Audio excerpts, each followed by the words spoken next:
ناظرین آئیے آج آپ کو ایک ذہین نوجوان کا قصہ سناتے ہیں۔ بینائی سے محروم نوجوان جس نے لگاتار 7 ہفتے نیلام گھر کا شو جیتا اور انعام میں کار حاصل کی۔ یہ 1985 کے اوائل کی بات ہے۔ ٹی وی کا صرف ایک چینل تھا اور اس پہ ہفتہ وار ایک ہی معلوماتی اور تفریحی شو نیلام گھر ہوا کرتا تھا، جو ہر گھر دیکھا جانے والا ایک مقبول شو تھا۔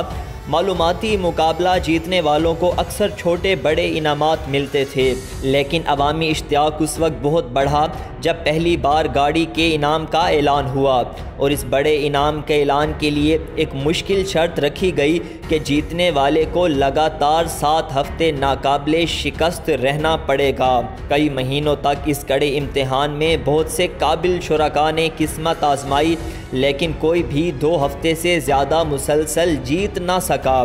حافظ نسیم الدین ایک نابینا نوجوان تھا۔ ان کے والد کی کراچی کے علاقے کورنگی میں کتابوں کی دکان تھی۔ بصارت سے محرومی کی وجہ سے وہ سکول نہ جا سکے اور ان کا بچپن اپنے والد کے ساتھ اسی دکان میں گزرا۔ ان کی ذہانت کو دیکھتے ہوئے ان کے والد نے نہ صرف ان کو قرآن کا حفظ کروایا، بلکہ سارا دن دکان میں مختلف کتابیں بھی پڑھا کر سنایا کرتے، جس وجہ سے ان کا معلومات عامہ پر بہت عبور تھا، اور اسی شوق کی وجہ سے انہیں نیلام گھر میں شرکت کا موقع ملا۔ حافظ نسیم الدین کی غیر معمولی ذہانت کی وجہ سے انہوں نے نیلام گھر کے پہلے ہی پروگرام میں کامیابی حاصل کی اور بڑھتے چلے گئے۔ ان کے مد مقابل عموماً تجربہ کار اور اعلیٰ تعلیم یافتہ ہوتے تھے، لیکن نسیم الدین کا حافظہ کمال تھا اور بہت کم غلطیاں کیا کرتے تھے، اور یہی وجہ تھی کہ وہ لگاتار 6 پروگرام جیت گئے۔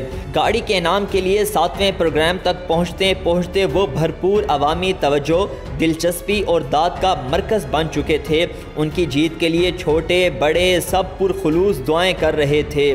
اس فائنل مقابلے میں ان کا کوئی جواب بھی غلط نہیں تھا، اور ناظرین آپ کو حیران کن بات یہ بھی بتا دیں کہ مخالف کو آخری سوال کا جواب نہیں آیا تھا، اور چند لمحے خاموشی کے بعد اس کا جواب بھی حافظ صاحب نے ہی دے کر مقابلہ جیت لیا۔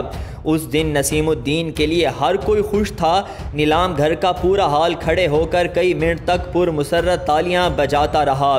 ٹی وی پر لاکھوں دیکھنے والے اور سب سے بڑھ کر طارق عزیز بہت خوش تھے، جنہوں نے اس دن ملک کی تاریخ میں ذہانت پر دیا جانے والا سب سے بڑا انعام اسے گاڑی کی چابی کی صورت میں پیش کیا۔ ناظرین اس ویڈیو کا مقصد ایک پرانی یاد کو تازہ کرنا اور اس کو موجودہ دور اور اقدار کے تقابل میں جانچنا ہے۔ تقریباً 35 سال گزر گئے، وقت کے ساتھ ساتھ بہت کچھ بدل گیا۔ آج کا میڈیا اور اس میں دکھائے جانے والے پروگرام بھی نیلام گھر جیسے نہیں رہے۔ درجنوں چینلز کے گیم شوز میں گاڑیاں، سونا اور کروڑوں کے انعام بانٹے جاتے ہیں۔ ڈانس کر کے بھی بائک مل جاتی ہے، لیکن نیلام گھر والا مزہ اور ماحول نہیں بن پاتا۔ ان شوز میں کمپیئرنگ کے نام پر اچھل کود کی جاتی ہے، لیکن کوئی بھی طارق عزیز جیسا نہیں، جن کے پاس ہر کسی کے لیے مزاح، مثبت تفریح، سماجی اصلاح اور معلومات دینے کا ایک بے مثال فن اور پروقار جذبہ تھا۔ آج ہر کوئی اپنے مفاد میں مگن ہے۔